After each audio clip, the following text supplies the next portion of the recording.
വിജയേട്ടാ നമസ്കാരം. നമസ്കാരം.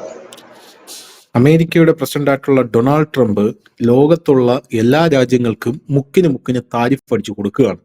സത്യം പറഞ്ഞാൽ ഒരു ഒരു യാചകന്റെ റോളിലോട്ട് മാറിയിരിക്കുകയാണ് ഡൊണാൾഡ് ട്രംപ്. ആദ്യം ഭീഷണിയായിരുന്നു, എല്ലാ രാജ്യങ്ങളിലും പോവും, ഞങ്ങളുമായിട്ട് കരാർ ഒപ്പിടാൻ നിങ്ങൾക്ക് താല്പര്യമുണ്ടോ? അപ്പൊ അവര് പറയില്ല താല്പര്യമില്ല, എങ്കിൽ നിനക്ക് 10% താരിഫ്. അപ്പുറത്ത് ബ്രിക്സ് രാജ്യങ്ങൾ ഒരുമിക്കുന്നത് കാണുമ്പോൾ ഇയാൾ പറയും, എന്നാൽ ഓരോ രാജ്യങ്ങൾക്കും 35% താരിഫ് ഇട്ട് കൊടുത്തു. ഇന്ന് ബംഗ്ലാദേശിന് 35% താരിഫ് ഇട്ട് കൊടുത്തിട്ടുണ്ട്. അത് സത്യം പറഞ്ഞാൽ നല്ല കാര്യം. ഇന്ത്യക്ക് അതൊരു ഗുണകരമായിട്ട് വന്നു. കാരണം നമ്മുടെ ടെക്സ്റ്റൈൽ ഇൻഡസ്ട്രി കുറച്ചൊന്ന് അപ്ലിഫ്റ്റ് ആയിട്ടുണ്ട് ഇതോട് കൂടെ. ഓഹരി വിപണിയിലൊക്കെ കുറച്ച് നല്ല നേട്ടങ്ങളൊക്കെ കാണിക്കുന്നുണ്ട്. അതുപോലെ തന്നെ എല്ലാ രാജ്യങ്ങൾക്കും മുക്കിന് താരിഫ് ഇട്ട് കൊടുക്കുക, ഭീഷണിപ്പെടുത്തുക, ഇയാള് ചെന്ന് പൈസ ഉള്ളവന്റെ അടുത്ത് നിന്ന് തല കുമ്പിട്ട് നിൽക്കുക. ഇപ്പോ സെലൻസ്കി ട്രംപിന്റെ അടുത്ത് വരുമ്പോൾ കോട്ട് സൂട്ട് വിട്ട് വരണം, എന്നാല് അറബിയുടെ അടുത്ത് പോകുമ്പം ഇയാൾക്ക് ഒരു കുരുവില്ല. അറബിയുടെ അടുത്ത് പോകുമ്പോൾ അറബിക്ക് കാല് ഷൂസും ഇല്ല, സോക്സും ഇല്ല, ഒരു നൈറ്റി പോലത്തെ ഒരു ഉടുപ്പ് കൊണ്ടാണ് അറബി ഇരിക്കുന്നത്. അറബിയുടെ അടുത്ത് കൂടിയിരിക്കും ഇയാൾ. വലിയ ട്രോളായിരുന്നു അതൊക്കെ. ട്രംപ് അങ്ങനെ പല രാജ്യങ്ങളിലും പോയി തല ചൊറിയേണ്ടിടത്ത് തല ചൊറിഞ്ഞും താഴേണ്ടിടത്ത് താണും ഭീഷണിപ്പെടുത്തേണ്ടവരെ ഭീഷണിപ്പെടുത്തിയും കരാറുകൾ ഉണ്ടാക്കുമ്പോൾ യഥാർത്ഥത്തിൽ ഇതിന്റെ ഒന്നും യാതൊരു ആവശ്യവുമില്ല. അതാണ് ക്വാളിറ്റി എന്ന് പറയുന്നത്. ആ ഒരു ക്വാളിറ്റിയിൽ കരാറുണ്ടാക്കുന്ന ഒരു വ്യക്തിയുണ്ട്. ആ വ്യക്തിയാണ് നമ്മുടെ ഇന്ത്യൻ പ്രധാനമന്ത്രി നരേന്ദ്രമോദി. പോകുന്ന എല്ലാ രാജ്യങ്ങളുമായിട്ടും സുപ്രധാനമായിട്ടുള്ള കരാറുകൾ കൊണ്ടാണ് നമ്മുടെ രാജ്യത്ത് മോദി ഇങ്ങോട്ട് വരുന്നത്. ഇപ്പൊ ബ്രസീലിൽ നരേന്ദ്രമോദിക്ക് വമ്പൻ സ്വീകരണമാണ് കിട്ടിയത്. അവിടെ പോയി അവിടെ നിന്ന് കിട്ടാവുന്ന സകല കരാറുകളും കൊണ്ട് ഇങ്ങോട്ട് വന്നു.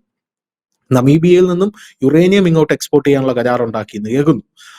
ഘാനയിൽ പോയി സകല കരാറും കൊണ്ടിങ്ങ് വന്നു. അർജന്റീനയിൽ പോയിട്ടും സമാനമായിട്ടുള്ള സാഹചര്യം.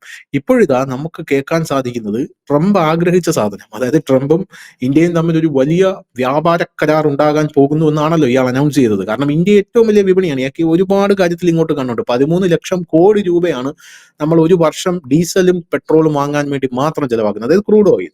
അപ്പൊ അത് അമേരിക്കയുടെ കയ്യിൽ നിന്ന് വാങ്ങണം എന്നൊക്കെ ട്രംപിന് ആഗ്രഹമുണ്ട്. ഇതൊന്നും നടന്നിട്ടില്ല. ഇപ്പോഴിതാ ഇന്ത്യ ബ്രിട്ടൻ വ്യാപാര കരാർ വരാൻ പോവുകയാണ്. ട്രംപ് ആഗ്രഹിച്ച സാധനം 99% ഇനങ്ങൾക്കും തീരുവ ഒഴിവാക്കിക്കൊണ്ട് ആ കരാർ സംഭവിക്കാൻ പോവുകയാണ്. മോദി ബ്രിട്ടനിലേക്ക് പോകാൻ പോവുകയാണ്. ട്രംപിന് ഇരിക്കപ്പുറതി കാണില്ലല്ലോ. എന്താണ് ഇതിന്റെയൊക്കെ ഒരു ഒരു കാരണം എന്ന് പറയുന്നത്? നരേന്ദ്രമോദിയുടെ വ്യക്തിപ്രഭാവമാണോ, അതായത് നമ്മുടെ ഭരണത്തിന്റെ മികവാണോ, നമ്മുടെ മാർക്കറ്റാണോ? നമ്മുടെ മാർക്കറ്റ് എല്ലാവർക്കും നോട്ടമുള്ള ഒരു മാർക്കറ്റാണ്, നമുക്ക് എല്ലാവർക്കും അറിയാം. പക്ഷെ അങ്ങനെ എളുപ്പത്തിൽ നരേന്ദ്രമോദി അകത്തോട്ട് ഒരു കരാറും കയറ്റി വിടില്ലെന്ന് നമുക്ക് എല്ലാവർക്കും അറിയാം. അതിന്റെ ഉദാഹരണമാണ് ട്രംപിന്റെ കരാർ ഇപ്പൊ ഇങ്ങോട്ട് എടുക്കാത്തത്. ആ കരാർ കയ്യിൽ വെച്ചാൽ മതി എന്ന് പറഞ്ഞു. പക്ഷേ ലോകത്തുള്ള ബാക്കി എല്ലാ രാജ്യങ്ങളുമായിട്ടും നമ്മൾ കരാർ ഉണ്ടാക്കുന്നുണ്ട്. എന്താണ് ഇത് രണ്ട് കാര്യങ്ങളുണ്ട്. ഒന്ന് നമ്മുടെ വിപണി തന്നെയാണ്, നമ്മുടെ രാജ്യത്തിന്റെ വിപണി. രണ്ടാമത്തത് അതിനെ നന്നായി ഉപയോഗിക്കാൻ കഴിയുന്ന നയതന്ത്രം കൂടി ഉണ്ടെങ്കിൽ അത് ഭംഗിയായി നടത്താൻ കഴിയുമെന്ന് മോദി പലവട്ടം തെളിയിച്ചിട്ടുള്ളതാണ്. ഇപ്പൊ അദ്ദേഹം ഒരിക്കൽ കൂടി അത് തെളിയിക്കുകയാണ്. ഇപ്പൊ ഇതില് കഴിഞ്ഞ ദിവസം ഡൊണാൾഡ് ട്രംപ് പറഞ്ഞത് ഈ ബ്രിക്സ് രാജ്യങ്ങൾ അമേരിക്കയ്ക്ക് ഒരു ഭീഷണിയാണ്. അത് സൈനികപരമല്ല. സൈനികപരമായി ഞങ്ങൾ അവരെ ശക്തിയായി കാണുന്നില്ല. ശരിയാണ്, സൈനികപരമായിട്ട് അവരെ ശക്തിയായി കാണുന്നില്ല. പക്ഷേ അവര് ഡോളറിനെ ഇല്ലാതാക്കാൻ ശ്രമിക്കുന്നു. ഡോളർ രാജാവാണ്, ഞാനുള്ള കാലത്തോളം ഡോളറിനൊന്നും സംഭവിക്കില്ല. ഡോളറിനെ തകർക്കാൻ വേണ്ടിയിട്ടാണ് ബ്രിക്സ് രാജ്യങ്ങൾ ഇപ്പോൾ ശ്രമിച്ചുകൊണ്ടിരിക്കുന്നത്. അവരതിന് പകരം വേറെ വിനിമയ ഉപാധികൾ കൊണ്ടുവരും. അങ്ങനെ വന്ന ഡോളർ ഇടിഞ്ഞു കഴിഞ്ഞാൽ പിന്നെ അമേരിക്കക്ക് പിന്നെ ആകെ ഒരു സംഭവം എല്ലാം തീർന്നില്ലേ? അതുകൊണ്ടിട്ടാണ് ഇപ്പൊ ട്രംപ് പറയും, അത് ട്രംപിന്റെ ഒരു ഭയമാണ്. നമ്മളത് കഴിഞ്ഞ ദിവസം ഡിസ്കസ് ചെയ്ത കാര്യമാണ്. ട്രംപിന്റെ ഏറ്റവും വലിയ ഭയവും അത് തന്നെ. അതല്ലാതെ ഈ ബ്രിക്സ് രാജ്യങ്ങൾ നാളെ ഒരു സൈനിക ശക്തിയായി നാറ്റോ സഖ്യത്തിന് ബദലാകുമോ എന്നൊരു ഭയം ലോകത്തിന് തന്നെയില്ല. പക്ഷെ ഇവരൊരു സാമ്പത്തിക ശക്തിയായി വളർന്നു കഴിഞ്ഞാൽ അതിന്റെ ഒരു തിക്തഫലം അനുഭവിക്കേണ്ടി വരുന്നത് പ്രത്യേകിച്ച് അമേരിക്ക എന്നൊക്കെ ഒരു രാജ്യമായിരിക്കും. കാരണം ഡോളർ ഒരു വിനിമയ ഉപാധി അല്ലാതെ, ഒരു മീഡിയം അല്ലാതായി മാറുന്ന ഒരു സാഹചര്യം വരും. ഇവിടെയാണ് ട്രംപ് ഇപ്പോൾ ഈ ജൂലൈ 9, അതായത് ഈ ദിവസമായിരുന്നു നമ്മളുമായിട്ടുള്ള എല്ലാവിധ ഈ താരിഫ് സംബന്ധിച്ചിട്ടുള്ള നമ്മുടെ ഒരു ഫൈനൽ തന്നിരുന്നത്. പക്ഷെ അതിപ്പോ ആഗസ്റ്റ് 1 മാറ്റിയിട്ടുണ്ട്. ഇതിനിടയിലാണ് ഒരു വമ്പൻ പ്രഖ്യാപനം ഇപ്പോൾ പുറത്തു വന്നിരിക്കുന്നത്. ധനുഷ് സൂചിപ്പിച്ചതുപോലെ തന്നെ ഈ ബ്രിട്ടനുമായിട്ട് നമ്മളൊരു ഫ്രീ ട്രേഡിംഗ് എഗ്രിമെന്റ് വെക്കാൻ പോവുകയാണ്. ഇത് ബ്രിട്ടൻ വളരെ കാലമായിട്ട് ആഗ്രഹിച്ചിരുന്നതാണ്. നരേന്ദ്രമോദി സർക്കാർ കയറിയ കാലം തൊട്ട് ഈ ബ്രിട്ടനുമായിട്ട് നമ്മൾ അത്ര വലിയ സുഖകരമായ യാത്രയായിരുന്നില്ല. നമ്മള് വളരെ അകൽച്ചയിലായിരുന്നു UK-യുമായിട്ടെന്ന് പറയുന്നത് ശരി. അത് അനവധി കാരണങ്ങളുണ്ടായിരുന്നു. നമ്മൾ അകൽച്ചയിലായിരുന്നു.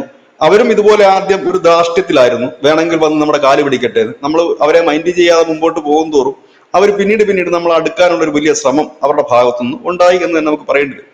ഇപ്പോൾ വന്നിരിക്കുന്ന ഫ്രീ ട്രേഡിംഗ് എഗ്രിമെന്റ് എന്ന് പറയുന്നത് വമ്പൻ എഗ്രിമെന്റ് ആണ്. ഒരുപക്ഷെ ട്രംപ് സ്വപ്നത്തിൽ കാണുന്നതിന്റെ അപ്പുറത്തേക്കുള്ള ഒരു കാര്യങ്ങളാണ് ഇത് നടക്കുന്നത്. ആ ഒരു എഗ്രിമെന്റ് നിലവിൽ വരുന്നതോടുകൂടി ഇന്ത്യയിൽ നിന്നുള്ള 85% തൊട്ട് 95% വരെയുള്ള സാധനങ്ങൾക്ക് ടാക്സ് ഇല്ല യു കെയിൽ. അതോടൊപ്പം ഉം. തന്നെ യു കെയിൽ നിന്ന് ഇന്ത്യയിലേക്ക് ഇറക്കുമതി ചെയ്യുന്ന 85% ഉൽപ്പന്നങ്ങൾക്ക് ടാക്സ് ഇല്ല. അതെ. പിന്നെ മറ്റു ചില കാര്യങ്ങൾക്ക് ടാക്സ് ഉണ്ട്.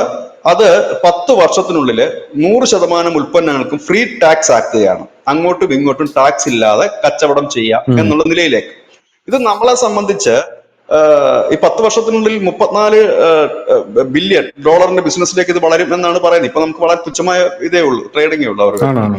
അപ്പൊ അത് വളരുമെന്ന് പറയുന്നു. ബ്രിട്ടനെ സംബന്ധിച്ച് അവരുടെ GDP വളർച്ചയ്ക്ക് വലിയ പ്രയോജനം ചെയ്യുന്ന ഒരു കാര്യമാണ്. അപ്പം ഈ ഒരു സാഹചര്യത്തിലാണ് ഇതൊരു വലിയ കരാറായിട്ട് മാറും. ഒരു പക്ഷേ ട്രംപ് സ്വപ്നം കണ്ടത് എന്താണെന്ന് ചോദിച്ചു കഴിഞ്ഞാൽ നേരെ തിരിച്ചാ. അദ്ദേഹം കണ്ടത് ഉം. ഉം. അമേരിക്കയിൽ നിന്ന് ഇറക്കുന്ന സാധനങ്ങൾക്കൊക്കെ ഇന്ത്യ ടാക്സ് വെക്കരുത്, ഫ്രീ ആയിട്ട് ചെയ്യണം. അതെ. ഞങ്ങൾ നിങ്ങളുടെ സാധനങ്ങൾക്ക് ടാക്സ് വെക്കും, അത് ഞങ്ങൾക്ക് ടാക്സ് വെക്കും. ഇഷ്ടമുള്ള ടാക്സ് വെക്കും എന്നുള്ളത് വെക്കും. അതെ. ഇതായിരുന്നു പുള്ളിയുടെ നിലപാടെങ്കിൽ. ഇപ്പൊ ബ്രിട്ടനുമായിട്ട് നമ്മൾ വെക്കുന്ന കരാർ അങ്ങനെയല്ല. നമ്മുടെ 95%, പ്രത്യേകിച്ച് നമുക്കത് ഗുണം കിട്ടുന്നത് എവിടെയാണെന്ന് വെച്ചാൽ ഫുട്വെയർ ഐറ്റംസില്, ഒപ്പം തന്നെ ക്ലോത്തില്, ജെംസ്, ജുവലറിയില്, അങ്ങനെ എല്ലാ കാര്യങ്ങൾക്കും നമുക്ക് അതൊരു വലിയ ഗുണം നമ്മുടെ വ്യവസായത്തിന് കിട്ടും.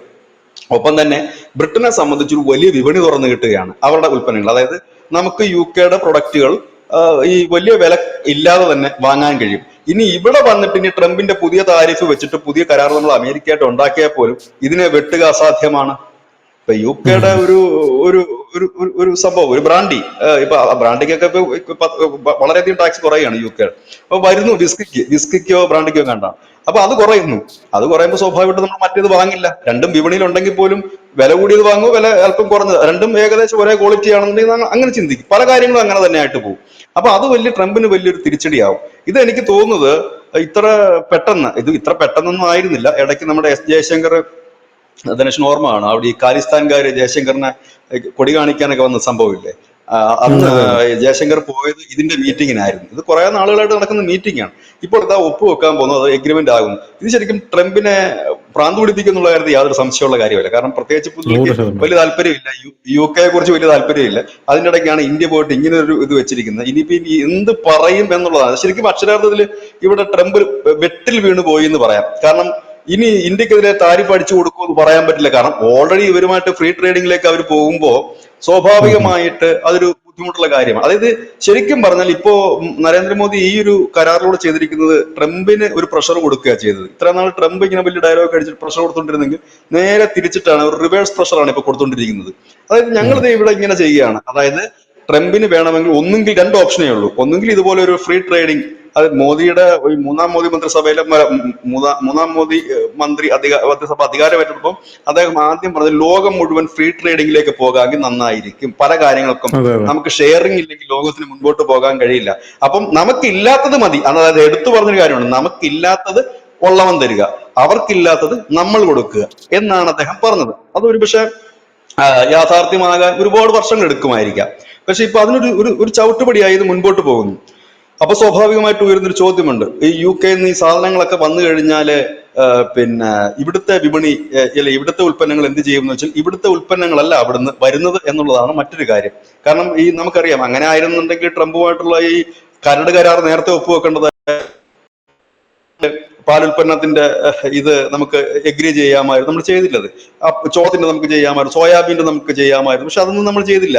ഈ വിളകൾ ഒഴിച്ചിട്ട് നമ്മുടെ ഇവിടെ അധികം കൃഷി ഇല്ലാത്ത വിളകൾ ഇറക്കിക്കോ, അമേരിക്കക്കാരുടെ ആപ്പിൾ ഇറക്കിക്കോ. കാരണം ഇവിടെ നമുക്ക് ആപ്പിൾ കൃഷിയുണ്ട്.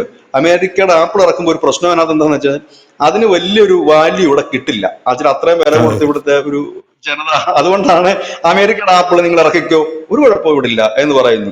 ഒപ്പം തന്നെ നിങ്ങൾക്ക് ഡ്രൈ ഫ്രൂട്ട്സ് ഉണ്ടെങ്കിൽ അത് നിങ്ങൾ ഇറക്കിക്കോ എന്ന് പറയുമ്പോൾ ഇറാനിൽ നിന്നും അഫ്ഗാനിസ്ഥാനിൽ നിന്നും നമ്മൾ ഈ അടുത്തൊരു ഒരു അഗ്രിമെന്റ് വെച്ചിരുന്നു ഈ ഡ്രൈ ഫ്രൂട്ട്സിന്. കാരണം പാകിസ്ഥാൻ ആയിട്ടുള്ള എല്ലാ പരിപാടിയും നമ്മൾ നിർത്തി കഴിഞ്ഞപ്പോൾ പാകിസ്ഥാൻ പണി കിട്ടിയപ്പോൾ അത് ഏറ്റവും കൂടുതൽ ലാഭകരമായ ഒരു രാജ്യം അഫ്ഗാനിസ്ഥാനാണ്. കാരണം അവർക്ക് ഇതിന്റെ കയറ്റുമതിക്കുള്ള എഗ്രിമെന്റ് കിട്ടി.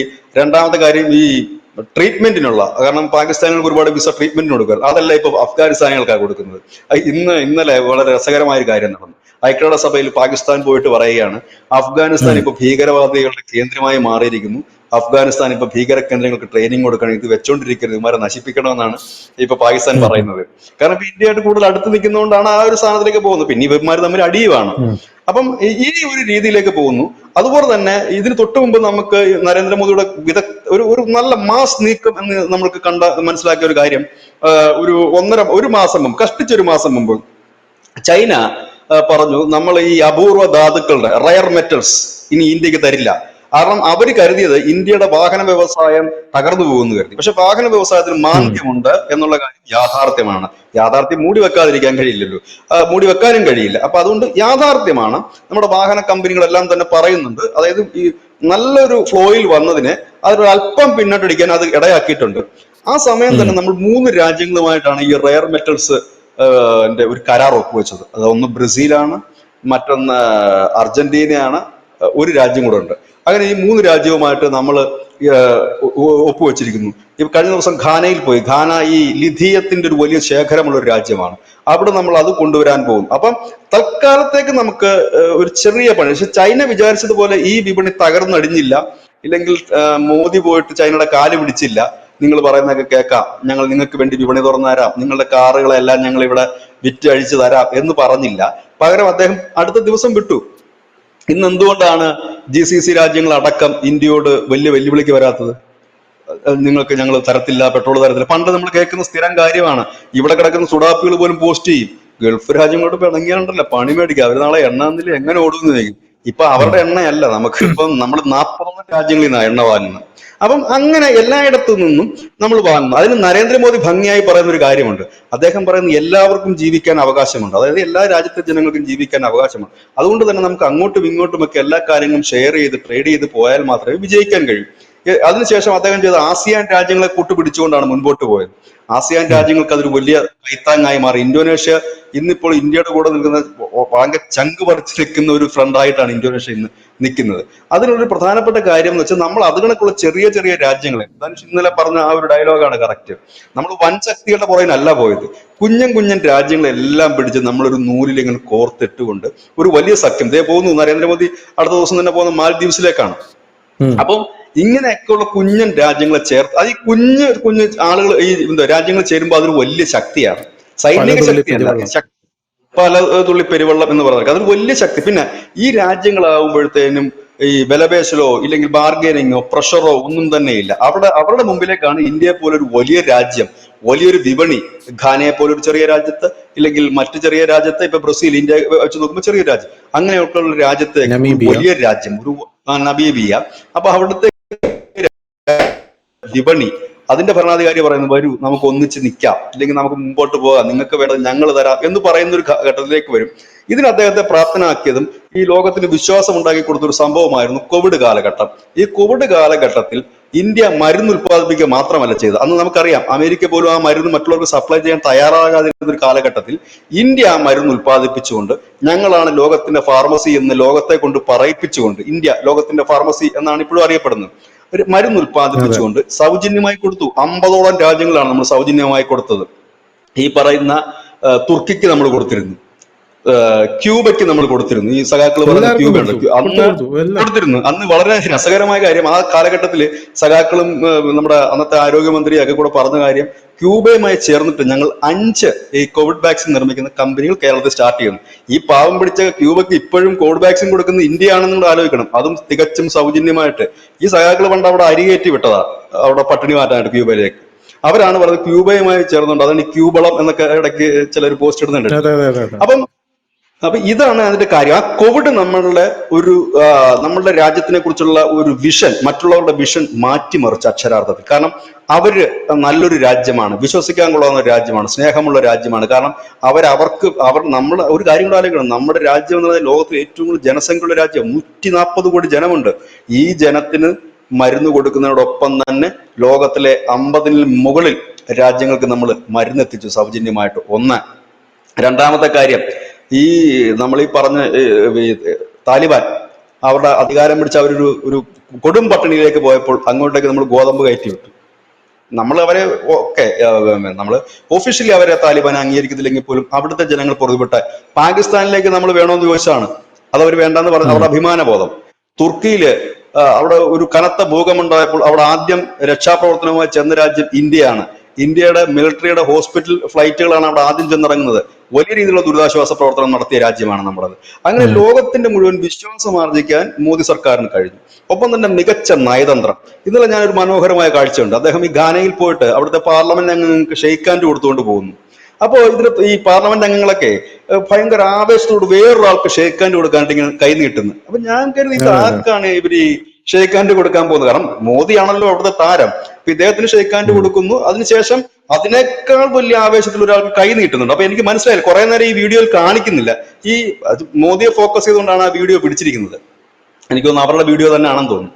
അപ്പൊ ഞാൻ കുറെ നേരം വാച്ച് ചെയ്തു, ഇത് ആർക്കാണെന്ന് അറിയണമല്ലോ, ഈ കൂടെ പോയ ആരാണ് ഇത് ഇത്ര ആവേശം നോക്കുമ്പോൾ നമ്മുടെ എസ് ജയശങ്കർ, നമ്മുടെ വിദേശകാര്യമന്ത്രി എസ് ജയശങ്കർ. അദ്ദേഹത്തിന് ഒരു വലിയ താരപരിവേഷം ഇന്ന് ലോകത്തിന് കിട്ടിയിരിക്കുന്നു. അതായത് ഒരു മികച്ച ഭരണാധികാരി, അദ്ദേഹത്തിന് മന്ത്രിമാരെല്ലാം മികച്ചത്, മികച്ച നയതന്ത്രം. അതായത് എന്ത് ചെയ്യുമെന്ന് ആർക്കും പ്രതീക്ഷിക്കാൻ കഴിയാത്ത രീതിയിലേക്ക് ഇന്ത്യ മാറി മറിഞ്ഞിരിക്കുന്നു. നരേന്ദ്രമോദി മുമ്പ് പറഞ്ഞതുപോലെ അദ്ദേഹത്തിന് 2004 അദ്ദേഹം ഗുജറാത്ത് മുഖ്യമന്ത്രി ആയിരിക്കുന്ന സമയത്ത് 4 6 ഒരു ചെറിയ സംശയമുണ്ട് ആ ഇയറിനകത്ത്. അപ്പൊ അന്ന് മാധ്യമങ്ങൾ അദ്ദേഹത്തോട് ചോദിച്ചൊരു ചോദ്യം ഉണ്ടായിരുന്നു, നിങ്ങൾക്ക് അമേരിക്കയെ വിസ നിഷേധിച്ചല്ലോ, എന്താണ് അതിനെക്കുറിച്ച് പറയാൻ? ആ വിസ നിഷേധിക്കുന്നതിന് വേണ്ടി കത്തെഴുതിയ ആൾക്കാർ മറ്റേ നമ്മുടെ പ്രകാശ് കാരാട്ടൻ ടീമുമാണ്, CPM-കാരൊക്കെയാണ്. നിഷേധിച്ചല്ലോ, എന്താണ് നിങ്ങൾക്ക് അത് പറയാനുള്ളത്? അന്ന് അദ്ദേഹം ആ പത്രസമ്മേളനത്തിൽ പറഞ്ഞൊരു കാര്യം, ഇപ്പൊ എനിക്ക് വിസ നിഷേധിച്ചു, നാളെ ഈ ലോകത്തുള്ള എല്ലാ രാജ്യങ്ങളും ഇന്ത്യയെ കാണാൻ ക്യൂ നിൽക്കുന്ന ഒരു കാലഘട്ടം വരും എന്ന് അദ്ദേഹം പറഞ്ഞു. ഇപ്പൊ യാഥാർത്ഥ്യമായില്ലേ? അന്ന് അദ്ദേഹം പ്രധാനമന്ത്രി പോലും അല്ല. പ്രധാനമന്ത്രി ആകുമെന്ന് യാതൊരുവിധ ഐഡിയ BJP-ക്കാർക്ക് പോലും ഇല്ല. കാരണം BJP-ക്കാർ അധികാരത്തിൽ വരുമെന്ന് അവർക്ക് യാതൊരു ഒരു ഉറപ്പുമില്ല ആ കാലഘട്ടം. ചിലപ്പോൾ അദ്ദേഹത്തിന്റെ മനസ്സിൽ അങ്ങനെ വന്നായിരിക്കും. കാരണം അന്ന് BJP-ക്കാർക്ക് അവർ അധികാരത്തിൽ വരുമെന്ന് ചിന്തിക്കാൻ പോലും കഴിയില്ലായിരുന്നു. കാരണം 2004 എന്ന് പറയുമ്പോൾ അതിനുശേഷം 2019 വരെ എത്ര വർഷമുണ്ട്? അപ്പൊ അത് തന്നെയല്ല, മോദി പ്രധാനമന്ത്രി ആകണമെന്ന് വല്ല നിർബന്ധമുണ്ട്? ഇല്ല. നമുക്കറിയാം അവസാന നിമിഷം അദ്വാനിക്ക് പ്രധാനമന്ത്രി പദം നഷ്ടപ്പെട്ട പാർട്ടിയാണ്. അപ്പം അതുകൊണ്ട് തന്നെ എന്താണ് അവസാന നിമിഷം നടക്കുന്നൊന്നും അറിയില്ല. അന്ന് അദ്ദേഹം പറഞ്ഞു, നിങ്ങൾ നോക്കിക്കോളൂ, ഒരു കാലത്ത് ഈ ലോകരാജ്യങ്ങൾ ഇന്ത്യയെ കാണാൻ, അദ്ദേഹത്തെ കാണാൻ എന്നല്ല അദ്ദേഹം പറഞ്ഞു, ഇന്ത്യയെ കാണാൻ. പക്ഷെ അദ്ദേഹത്തിന്റെ നാക്കിൽ എന്ത് സംഭവിച്ചു എന്നറിയില്ല, ഇന്ന് അദ്ദേഹത്തെയും ഇന്ത്യയും കാണാൻ ലോകരാജ്യങ്ങൾ ക്യൂ ആ. അപ്പം ആ ഒരു രീതിയിലേക്ക് കാര്യങ്ങളുണ്ട്. അത് മികച്ച നയതന്ത്രം, അതായത് അധിക സംസാരമല്ല, ആ സംസാരത്തിലെ ആത്മാർത്ഥത, ഒപ്പം തന്നെ കൃത്യത, ഇതെല്ലാമാണ് നമ്മളെ ലോകത്തിന്റെ നെറുകയിലേക്ക് എത്തിക്കുന്നത്. ഇന്ന് മറ്റൊന്നുമല്ല, ഇന്ന് മറ്റൊരു വാർത്ത കൊണ്ടപ്പോൾ ഒരുപാട് ഒരു അതിശയവും സന്തോഷവും ഒക്കെ തോന്നി. അർമേനിയക്ക് നമ്മളൊരു മിസൈൽ കൊടുക്കുന്നു. ബ്രഹ്മോസ് അല്ല, നാഗയുമല്ല, വേറെ എന്തോ ഒരു മിസൈൽ, ഞാൻ കേട്ടിട്ടുണ്ട് ആ മിസൈൽ, പേര് മറന്നുപോയത്. ആ മിസൈൽ കൊടുക്കുന്നു. മുമ്പായി Pinaka, right, thank you. Pinaka എന്ന് പറയുന്ന ഒരു മിസൈൽ കൊടുക്കുന്നു. അപ്പൊ ആ മിസൈൽ കൊടുക്കുമ്പോൾ നമുക്കൊരു അഭിമാന സന്തോഷം തോന്നുന്നത് എന്താ വെച്ചാൽ, മുൻകാലത്തൊക്കെ നമുക്ക് ഇങ്ങനെ ഒരു ആയുധം കൊടുക്കാൻ കഴിയുമായിരുന്നില്ല. രണ്ടാമത്തെ കാര്യം, ഒരു ആയുധം കൊടുക്കാൻ പോകുമ്പോൾ നമ്മൾ അമേരിക്കയുടെ പെർമിഷൻ മേടിക്കണം, മലരുടെയും കണ്ണുരുട്ടൽ കാണണം, മുറിവുറുപ്പ് കേൾക്കണം. ഇതൊന്നുമില്ല അർമേനിയയുമായിട്ട്. നമുക്കറിയാം, നമ്മൾ തന്നെ ചർച്ച ചെയ്ത അർമേനിയയുമായിട്ട് നമ്മൾ ഈ ആയുധ എഗ്രിമെന്റ് വെക്കുന്ന കാര്യം വെച്ചിട്ട് കണ്ട് 1 മാസം പോലും ആയില്ല. അതേ സാധനം അവിടെ എത്തിക്കഴിഞ്ഞു. അപ്പൊ തന്നെ സപ്ലൈ ചെയ്യാണ്. ഇപ്പൊ തുർക്കി മറ്റേ സൈപ്രസിന് കൊടുക്കണം ബ്രഹ്മോസ്. പടപടാന്ന് ആരോട് ചോദിക്കാനൊന്നുമില്ല, നമ്മൾ ഗ്രീസിന് കൊടുത്തു കഴിഞ്ഞു. ഇവിടെ മറ്റൊരു കാര്യം കൂടിയുണ്ട്. ഈ പതുക്കെ അധികം വൈകാതെ തന്നെ ഈ യൂറോപ്യൻ രാജ്യങ്ങളൊക്കെ തന്നെ അമേരിക്കയുടെ ഈ ആയുധം വാങ്ങുന്ന പണിയും അധികം വൈകാതെ നിർത്തും എന്നുള്ളതാണ് തോന്നുന്നത്. കാരണം ഈ അമേരിക്കയുടെ ഈ കടുപിടുത്തങ്ങളും ഈ ആയുധങ്ങൾക്കുള്ള ഫുൾ സോഴ്സുകൾ വിട്ടുകൊടുക്കാതെ ആയുധങ്ങൾ നൽകുന്നതുമൊക്കെ അത് വലിയ ഭവിഷ്യത്തിലേക്ക് പോകും. അങ്ങനെ വരുമ്പോഴും അവിടത്തേക്ക് ഇന്ത്യക്ക് ഒരുപാട് സ്കോപ്പ് ഉണ്ട്. ഇസ്രായേൽ അടക്കമുള്ള രാജ്യങ്ങൾ നിലവിൽ ഇന്ത്യയുമായി ചേർന്ന ആയുധങ്ങൾ നിർമ്മിക്കുന്നുണ്ട്. ഇങ്ങനെ അവർക്ക് ഇപ്പൊ ഇന്ത്യയെ സംബന്ധിച്ച് നരേന്ദ്രമോദി ബ്രസീലിൽ പറഞ്ഞ എന്താണ്, കിഴക്കൻ ഏഷ്യയിൽ ഇല്ലെങ്കിൽ ദക്ഷിണ ഏഷ്യയിൽ ഇന്ത്യയെ മറന്ന് ഇനി ലോകത്തൊരാൾക്കും പോകാൻ കഴിയില്ല. നമ്മൾ ഒന്നിച്ചു നിന്നാൽ നമ്മളെ മറന്നു ആർക്കും പോകാൻ. അപ്പോൾ അക്ഷരാർത്ഥത്തിൽ കറക്റ്റായ വാക്കാണ്. ഇപ്പൊ ഈ ബ്രിട്ടനുമായിട്ട് ഈ കരാർ ഒപ്പുവെക്കുക എന്ന് പറഞ്ഞ ഒരു ചരിത്ര സംഭവം. ബ്രിട്ടനെ സംബന്ധിച്ച് അതൊരു അവരുടെ ഒരു വൻ വിജയം എന്ന് തന്നെ പറയേണ്ടി വരും. നരേന്ദ്രമോദിയെ സംബന്ധിച്ച് 2 വിജയമാണ് അതിൽ. ഒന്ന് അവരുമായിട്ടുള്ള ഒരു ഫ്രീ ട്രേഡിങ്. രണ്ടാമത്തെ കാര്യം എന്ന് പറയുന്നത് ട്രംപിന് കൊടുക്കാവുന്നതിൽ വെച്ച് ഏറ്റവും വലിയ ഒരു പണിയെന്ന് തന്നെ വേണമെങ്കിൽ നമുക്ക് അതിനെ പറയാം. സിമ്പിൾ ആയിട്ടുള്ള ഒരു ഈ ബ്രിട്ടൻ എന്ന് പറയുന്നത് വലിയ സാമ്പത്തികമായിട്ട് ഉന്നതി നിൽക്കുന്നില്ല, അവർക്ക് വലിയ സാമ്പത്തിക ക്രൈസിസ് ഉണ്ട്. ആ ക്രൈസിസിനിടയിലുമാണ് ഈ ട്രേഡിങ് മുമ്പോട്ട് കൊണ്ടുപോകുന്നത്. അപ്പോൾ അത് ഒരുപാട് ഗുണം ചെയ്യും. അതൊരു 10% തോന്നുന്നു, ഫ്രീ ട്രേഡ് കൂടാതെ ഉള്ള സാധനങ്ങൾക്ക് 10% നികുതി അങ്ങോട്ടും ഇങ്ങോട്ടും ഈടാക്കും എന്നുള്ളതാണ്. അത് ഒരുപാട് എനിക്ക് തോന്നുന്നു ഇതുകൊണ്ട് സംഭവിക്കാൻ പോകുന്ന ഒരു വലിയ കാര്യമെന്ന് പറഞ്ഞാൽ അമേരിക്കയ്ക്ക് കിട്ടാമെന്ന് മറ്റൊരു പണി ഏതാണെന്ന് എനിക്ക് തോന്നുന്നത്.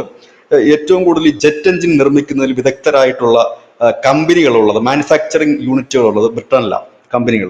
ഒരുപക്ഷെ ഭാവിയിൽ അവിടുന്ന് വിമാനങ്ങൾ വാങ്ങുകയായിരിക്കില്ല. ഇപ്പൊ വിമാനത്തിന്റെ കാര്യം പറഞ്ഞ ഒരു പക്ഷേ പ്രേക്ഷകർ ചിരിക്കും. F-35 ഇപ്പൊ തിരുവനന്തപുരത്ത് കിടപ്പുണ്ടല്ലോ. അപ്പൊ അതുകൊണ്ടല്ല, ഇന്നും ലോകത്തെ നമ്പർ 1 ഈ ജെറ്റ് എഞ്ചിനുകൾ നിർമ്മിക്കുന്ന ഒരു രാജ്യമാണ് UK. അവരുടെ പ്രൊഡക്ഷൻസ് കമ്പനികൾ ഒരുപാടുണ്ട്. അപ്പൊ ആ കമ്പനികൾ ഭാവിയിൽ ഇന്ത്യയുമായി ചേർന്ന്, ഇപ്പൊ അങ്ങനെയാണല്ലോ ഓക്കെ. ഇന്ത്യ, അവിടുന്ന് ഞങ്ങൾക്ക് വിൽക്കണ്ട, എനിക്ക് പോരാന്നാ പറയുന്നത്. സാധനം കൊണ്ട് ഇങ്ങനെ പോരെ. മറ്റേ ആ സിനിമയിൽ കണ്ടില്ല, എന്താണ് ഒരു സിനിമ ഉണ്ടായിരുന്നു, സോൾട്ട് ആൻഡ് പെപ്പർ, മറ്റേ ഉണ്ണിയപ്പം ഉണ്ടാക്കുമ്പോഴത്തേനും കൂടെ പോരുന്നു എന്ന് ചോദിക്കുന്നതൊക്കെ നമ്മൾ പോയിട്ട് ആയുധം വാങ്ങുകയല്ല നമ്മൾ ചെയ്യുന്നത്. പോരാ, യൂണിറ്റ് കംപ്ലീറ്റ് എടുത്തിട്ടുണ്ടെങ്കിൽ പോരാ, നമുക്ക് ഇവിടെ നടത്താൻ പരിപാടി. അതാണ് കാര്യം.